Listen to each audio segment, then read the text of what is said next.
السلام علیکم ورحمۃ اللہ وبرکاتہ۔ استقبال ہے آپ کا ہمارے یوٹیوب چینل دیار تھانوی پر۔ آج کے دور میں ایک بحث بہت عام ہے کہ کیا ہمیں کسی خاص امام جیسے امام ابو حنیفہ یا امام شافعی کی پیروی کرنی چاہیے یا صرف براہ راست قرآن اور صحیح حدیث پر عمل کرنا کافی ہے۔ ڈاکٹر ذاکر نائک اکثر کہتے ہیں کہ اگر ائمہ کا قول حدیث کے خلاف ملے تو حدیث کو لے لو۔ بظاہر یہ بات بہت سادہ لگتی ہے، لیکن علم دین کے ماہرین اس پر کیا کہتے ہیں؟ آئیے آج کی ویڈیو میں اس کا علمی جائزہ لیتے ہیں۔ ڈاکٹر ذاکر نائک کا کہنا ہے کہ وہ ائمہ کا احترام کرتے ہیں، لیکن خود کو حنفی یا شافعی کہلوانے کے بجائے صرف مسلمان کہلوانا پسند کرتے ہیں۔ ان کا استدلال یہ ہے کہ ائمہ نے خود کہا تھا کہ اگر میری کوئی بات حدیث کے خلاف ملے تو اسے چھوڑ دو، اس لیے وہ قوی مضبوط حدیث کو ترجیح دیتے ہیں۔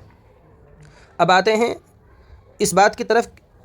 علماء کرام کا موقف یہ ہے کہ دین کے کسی مسئلے کا حل صرف ایک حدیث دیکھ کر نہیں نکالا جا سکتا، اس کے لیے قرآن، دیگر احادیث اور اصول فقہ کو سامنے رکھنا ضروری ہے۔ فتوی کے مطابق ڈاکٹر ذاکر نائک جس طریقے کو اپناتے ہیں اسے تلفیق کہا جاتا ہے، یعنی اپنی پسند سے مختلف ائمہ کی باتوں کو جمع کر لینا، جسے امت کے بڑے طبقے نے خطرناک قرار دیا ہے۔ ایک عملی مثال سے سمجھیے۔ اس بات کو سمجھنے کے لیے ایک بہترین مثال دی گئی ہے۔ قرآن کہتا ہے، قرآن میں سے جو آسان ہو نماز میں پڑھو۔ یہ بات سورہ مزمل میں آئی ہے، فقرؤوا ما تیسر من القرآن۔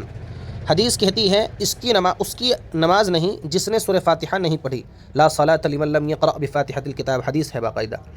اگر ہم صرف حدیث لیں تو قرآن کی عام اجازت متاثر ہوتی ہے۔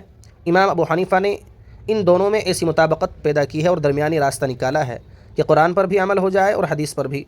فتوی کے مطابق صرف ایک حدیث پکڑ کر دوسرے دلائل کو نظر انداز کرنا ناواقفیت کی علامت ہو سکتا ہے۔ تقلید کیوں ضروری ہے؟ یہ واضح کیا گیا ہے کہ مجتہد وہ شخص جو براہ راست قرآن و حدیث سے مسئلہ نکالے۔ یہ ایسے مرتبے تک پہنچنا کے لیے اور بننے کے لیے بہت سخت شرائط اور علم درکار ہے۔ اگر ہر عام آدمی اپنی مرضی سے حدیث کی تشریح شروع کر دے تو دین میں انتشار پیدا ہوگا۔ اس موضوع پر مزید گہرائی سے جاننے کے لیے ان کتابوں کا مطالعہ کیا جا سکتا ہے۔ الکلام المفید فی اثبات التقلید، مولانا سرفراز خان صفدر رحمۃ اللہ علیہ۔ دین کی باتیں اور تقلید کی ضرورت، مفتی سعید احمد صاحب پالنپوری نور اللہ مرقدہ۔ خلاصہ یہ ہے کہ ائمہ اربعہ نے جو مسائل نکالے وہ محض ان کی رائے نہیں تھی، بلکہ قرآن اور ہزاروں احادیث کا نچوڑ تھا۔ ڈاکٹر ذاکر نائک کی دعوت اپنی جگہ، لیکن فقہی باریکیوں میں ائمہ کی پیروی کرنا امت کے نزدیک زیادہ محفوظ راستہ ہے۔